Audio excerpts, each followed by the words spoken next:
to you about Joseph. யோசேப்பை குறித்து உங்களோடு நான் பேச விரும்புகிறேன். Who is Joseph? யார் யோசேப்பு? Joseph was a slave. யோசேப்பு ஒரு அடிமையா இருந்தார். Jacob had two wives. யாக்கோபுக்கு இரண்டு மனைவிகள். Rachel and another one. Rachel, லேயாள். This one had 10 children. முதல் மனைவிக்கு 10 பிள்ளைகள் இருந்தார்கள். And Rachel had one son after many years. ராகேலுக்கு अनेक ஆண்டுகள் கழித்து ஒரே ஒரு பிள்ளை தான் பிறந்தது. And his name was Joseph. அவருடைய பெயர் யோசேப்பு. Joseph was much loved by his father. யோசேப்பு தன்னுடைய தகப்பனால் அதிகமாய் நேசிக்கப்பட்டான். But Joseph had a foolish character with him. ஆனால் யோசேப்புக்குள்ளே ஒரு விதமான சுபாவம் ஒன்று இருந்தது. What was that character? என்ன அந்த புத்தியீனமான ஒரு He சுபாவம்? would always make others jealous. எப்பொழுதுமே மற்றவர்களை பொறாமைப்பட செய்ய கொண்டிருந்தார். He will always irritate his brothers. தன்னுடைய சகோதரர்களை எப்பொழுதுமே எரிச்சலடைய செய்து கொண்டிருந்தார். But the Bible says God's presence was with Joseph. ஆனால் வேதம் சொல்கிறது தேவனுடைய பிரசன்னம் யோசேப்போடு கூட இருந்தது. I was not able to understand the comparison. அதோடைய ஒப்புதல் எனக்கு புரியவில்லை. Joseph went to his brother, said, "Your thing and all will bow down before me. I will be the greatest." யோசேப்பு போய் தன் சகோதரத்திலே உங்களுடைய மணிக்கட்டுகள் எல்லாம் எனக்கு முன்பாய் பணியும், நான் தான் பெரியவனா இருப்பேன் என்று சொல்லுகிறார். The biggest problem of Joseph, though God's presence was with him, was his mouth. தேவனுடைய பிரசன்னம் யோசேப்போடு கூட இருந்தாலும் யோசேப்புடைய வாழ்க்கையில இருந்த பெரிய பிரச்சனை யோசேப்புடைய வாய். இன்னைக்கு நிறைய பேருக்கு அதுதான் பிரச்சனை. Amen. God's presence was still with Moses. தேவனுடைய பிரசன்னம் மோசேயோடு கூட இருந்தது. இங்க மெசேஜ் கொடுத்திருப்போம், அங்க சிரிச்சு கொண்டிருப்பாங்க. Why? இங்க மெசேஜ் கொடுக்கும்போது அங்க பேசிட்டு இருப்பாங்க, கதை பேசுவாங்க, நாவுகள். கர்த்தருடைய பிரசன்னம் தடை செய்யறது குறித்து நான் பேசிக் கொண்டிருக்கிறேன். The biggest problem with Joseph was his mouth. யோசேப்புடைய வாழ்க்கையில காணப்பட்ட மிகப்பெரிய பிரச்சனை அவனுடைய வாய். His mouth was not shutting up. அவருடைய வாயை அவனால் அடக்க முடியவில்லை. He was always making fun of people. எப்பொழுதுமே மற்றவர்களை கேலி செய்து கொண்டிருந்தார். He was always irritating people. மற்றவர்களை எப்பொழுதுமே எரிச்சலடைய செய்து கொண்டிருந்தார். So these people planned and took him and threw him into a pit. ஆகவே இந்த ஜனங்கள் திட்டமிட்டு இவனை தூக்கி ஒரு குழியிலே போட்டார்கள். To make the story short, சுருக்கமாய் சொல்லுகிறேன், he was sold as a slave. ஒரு அடிமையாய் விற்கப்பட்டார். How many of you have seen a slave market? எத்தனை பேர் அடிமைகளை விற்கிற அந்த ஒரு மார்க்கெட்டை பார்த்திருக்கீங்க? If you go to an African country, you can see that even today. நீங்க ஒரு ஆப்பிரிக்கா தேசத்துக்கு போனீங்கன்னா இன்றைக்கும் அதை நீங்கள் பார்க்க முடியும். They will chain a human being with a chain. ஒரு மனிதனை சங்கிலியினாலே கட்டி, they will chain his legs and hand. அவருடைய கைகளையும் கால்களையும் சங்கிலிகளினாலே கட்டி, and they will remove all his dress. அவருடைய வஸ்திரங்கள் எல்லாம் கழற்றி விட்டு, and they will make him kneel down on a street like this. தெருக்களிலே முழங்கால் படியிட வைப்பார்கள். They will be watching people going in the market. ஜனங்கள் இப்படியும் அப்படியுமாய் போய் வருகிறதை அவர்கள் பார்த்து கொண்டிருப்பார்கள். This is how Joseph was. You don't think Joseph in a very great way. I want to show you where Joseph started. யோசேப்பை நீங்கள் ஏதோ பெரிய ஆள் என்று நினைத்துக் கொள்ள வேண்டாம். எப்படி யோசேப்புடைய வாழ்க்கை ஆரம்பித்தது என்பதை நீங்கள் பார்க்க வேண்டும். He was in the slave market, like tied his hands and legs, and he was kept there. அடிமைகளை விற்கிற இடத்திலே கைகளும் கால்களும் சங்கிலினாலே கட்டப்பட்டு முழங்கால் படியிட்டு அவன் எதிர்பார்த்து கொண்டிருந்தான். On the road, people when they cross people with the slaves, ஜனங்கள் அங்கே தாண்டி கொண்டு போகும் பொழுது they will see the slave, இந்த அடிமைகளை அவர்கள் பார்ப்பார்கள். and if they think he will be better than a dog, he will be at least lesser than a dog. ஒரு நாய்க்கு கொஞ்சமாவது பரவாயில்லன்னு இருந்தால் போதும், நாய் அளவுக்கு நாயோட கொஞ்சம் கம்மியா இருந்தாலும் பரவாயில்ல, நாய்க்கு கொஞ்சம் கம்மியா இருந்தா பரவாயில்ல, அந்த ஸ்லேவை வாங்குவாங்க. This is the habit today also. இதுதான் இன்றைக்கும் நடக்கிறது. They tie the slaves outside the house even if they take them as a slave. அடிமையாய் வாங்கினால் கூட வீட்டுக்கு வெளியே அவர்களை கட்டி வைப்பார்கள். Like they tie a dog, that's how they tie. ஒரு நாயை கட்டி வைக்கிறது போல அடிமைகளை வீட்டுக்கு வெளியே கட்டி வைப்பார்கள். That is how Joseph was tied and put on the street. அப்படிதான் யோசேப்பும் தெருக்களிலே கட்டி வைக்கப்பட்டிருந்தான். But you know something? உங்களுக்கு ஒன்று தெரியுமா? Which really shook my heart today morning. என்னுடைய இருதயத்தை மிகவும் அசைத்த ஒரு காரியம். And which really touched my heart today morning. என்னுடைய இருதயத்தை இந்த காலையிலே தொட்ட ஒரு காரியம். And that really inspired me. என்னை மிகவும் உற்சாகப்படுத்தின ஒரு காரியம். And the Bible says, வேதம் சொல்லுகிறது, you know what it says? அது என்ன சொல்லுகிறது தெரியுமா? And can someone take that verse? It says the Lord was with Joseph. கர்த்தர் யோசேப்போடு கூட இருந்தார். Genesis 39 second verse. கர்த்தர் யோசேப்போடு இருந்தார். கர்த்தர் யோசேப்போடு இருந்தார். யோசேப் எங்க இருக்கிறான்?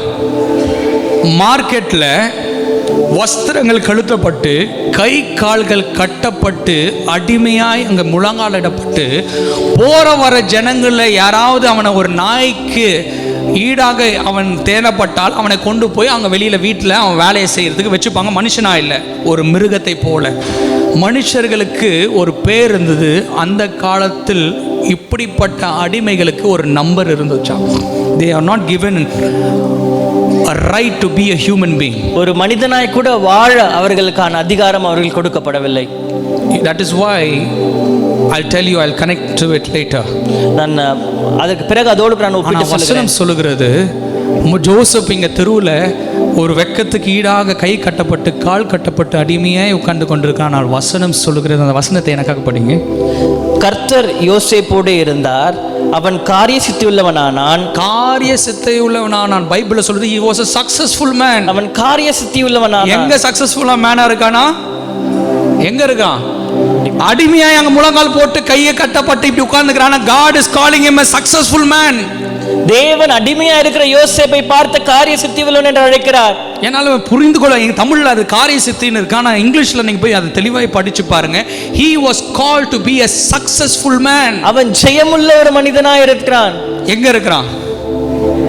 அடிமையின் மார்க்கெட்ல முழங்கால் போட்டுட்டு வஸ்திரங்கள் அவுக்கப்பட்டு கை நாய்க்கும் கீழாக கட்டப்பட்டு நம்பர் கொடுக்கப்பட்டு மனிதனா இருக்க தகுதி இல்லை என்று உட்கார்ந்து கொண்டிருக்கிற அந்த மனிதனோடு கர்த்தர் இருக்கிறார், இருந்தார். அந்த மனிதனை சக்சஸ்ஃபுல் மேன் என்று கர்த்தர் கூப்பிடுகிறார். See, I don't understand God and his mind. தேவனையும் அவருடைய சிந்தனையும் இங்கே புரிந்து கொள்ள முடியவில்லை. ஆண்டவர் நல்ல ஒரு வீட்டில் இருக்கலாங்க, கர்த்தர் அடிமையா உட்கார்ந்து கொடுக்குற அந்த மனிதன் பக்கத்தில் நின்று கொண்டு இருக்கிறார், அவன் வாழ்க்கையில் இருக்கிறார். ஏன் தெரியுங்களா? ஏன் கர்த்தருடைய வார்த்தை சொல்லுச்சு தெரியுங்களா? I was thinking about this for a very long time. நான் ரொம்ப அதிக நேரம் இதை குறித்து நான் யோசித்துக் கொண்டிருந்தேன். Why did God call him a successful man when he was not fit to be a human being according to the world? உலக பிரகாரமாய் மனிதனாய் கூட இருக்க உரிமை இல்லாமல் ஒரு அடிமையாய் இருந்த ஒரு மனிதனை பார்த்து எப்படி கர்த்தர் ஜெயமுள்ளவன் என்று சொல்லுகிறார்? Then I understood the truth. அப்பொழுதுதான் உண்மையை நான் புரிந்து கொண்டேன். The worldly people and us, all Christian people, we determine success by the things that we have outside. உலக பிரகாரமான ஜனங்கள் அல்லது இந்த நாட்டிலே கிறிஸ்தவர்கள் கூட வெளிப்புறமா இருக்கிற காரியங்களை பார்த்து நாம் ஜெயமுள்ளவர்கள் ஜெயமில்லாதவர்கள் என்று நாம் தீர்மானிக்கிறோம். When we have money we are very successful. நம்மிடத்திலே பணம் இருந்தால் நாம் ஜெயமுள்ளவர்கள். We think when we have car we are successful. நம்மிடத்திலே கார் இருந்தால் நமக்கு ஜெயம் இருக்கிறது என்று நினைக்கிறோம். When we are rich we are successful. நமக்கு அதிக பணம் ஐஸ்வரியவானா இருந்தால் நாம் ஜெயமுள்ளவர்கள் என்று நினைக்கிறோம். Bible calls Joseph successful when he was a slave in the market. ஒரு அடிமை விற்கிற சந்தையிலே அடிமையா இருக்கும்போது யோசேப்பை தேவன் ஜெயமுள்ளவன் என்று அழைக்கிறார். Because it doesn't matter what you have outside but whom you have inside. ஏனென்றால் வெளியே உங்களுக்கு என்ன இருக்கிறது என்பதை குறித்து கவலை இல்லை, ஆனால் உங்களுக்குள்ளே யார் இருக்கிறார் என்பதுதான் மிக முக்கியம். நல்ல கரங்களை வைத்து ஆமென் சொல்லுங்களேன். What determines success? ஜெயத்தை எது தீர்மானிக்கிறது? Not what you have in your hand and around you. உங்களுடைய கரத்திலே அல்லது உங்களை சுற்றி என்ன இருக்கிறது என்பது அல்ல. What determines success? ஜெயத்தை எது தீர்மானிக்கிறது? Not what you have outside. உங்களுக்கு வெளியே இருக்கிறது அல்ல, but whom you have inside. உங்களுக்குள்ளே யார் இருக்கிறார் என்பதுதான். You might not have a meal of food tomorrow. நாளை உண்பதற்கு உணவு இல்லாமல் இருக்கலாம். You might not have a dress to wear tomorrow. நாளைக்கு உடுக்க உங்களுக்கு உடை இல்லாமல் இருக்கலாம். You might not have a vehicle to travel on. நாளைக்கு நீங்கள் பயணம் செய்ய உங்களுக்கு ஒரு வாகனம் இல்லாமல் இருக்கலாம். I'm not like that what I wanted to be. நான் நினைத்த வண்ணம் இன்றைக்கு நான் இல்லை என்று நீங்கள் நினைக்கலாம். But God doesn't call that as success, but God calls you as success because you have his presence inside of you. தேவன் அதை ஜெயம் என்று அழைப்பதில்லை, உங்களை ஜெயமுள்ளவர்கள் என்று கர்த்தர் அழைக்கிறார். ஏனென்றால் அவருடைய பிரசன்னம் உங்களுக்குள்ளே இருக்கிறது. நல்ல ஆமென் சொல்லுங்களேன். கர்த்தருடைய பிரசன்னம் எனக்குள்ள இருக்கிறது, அதுதான் என்னை உயர்ந்த மனிதனாய் நிறுத்தும். நல்ல கரங்களை வைத்து ஆமென் சொல்லுங்களேன். நல்ல ஆமென் சொல்லுங்களேன். Change your perception about life. தேவனை வாழ்க்கை குறித்து உங்களுடைய பார்வையை நீங்கள் மாற்ற வேண்டும். Money, position, status, everything can vanish like this. பணம், அந்தஸ்து எல்லாம் ஒரு நிமிடத்தில். நான் சொல்லுகிறேன், நம்மளுடைய உழைப்பும் நம்மளுடைய பதவிகளும் ஸ்தானங்களும் போய்டும், ஆனால் நம்மளை விட்டு இடப்படாத ஒரே ஒரு காரியம் கர்த்தருடைய பிரசன்னம். நல்ல கரங்களை வைத்து ஆமென் சொல்லுங்களேன். நல்ல கரங்களை வைத்து ஆமென் சொல்லுங்களேன். How many of you say that God's presence is what I looking for as a success?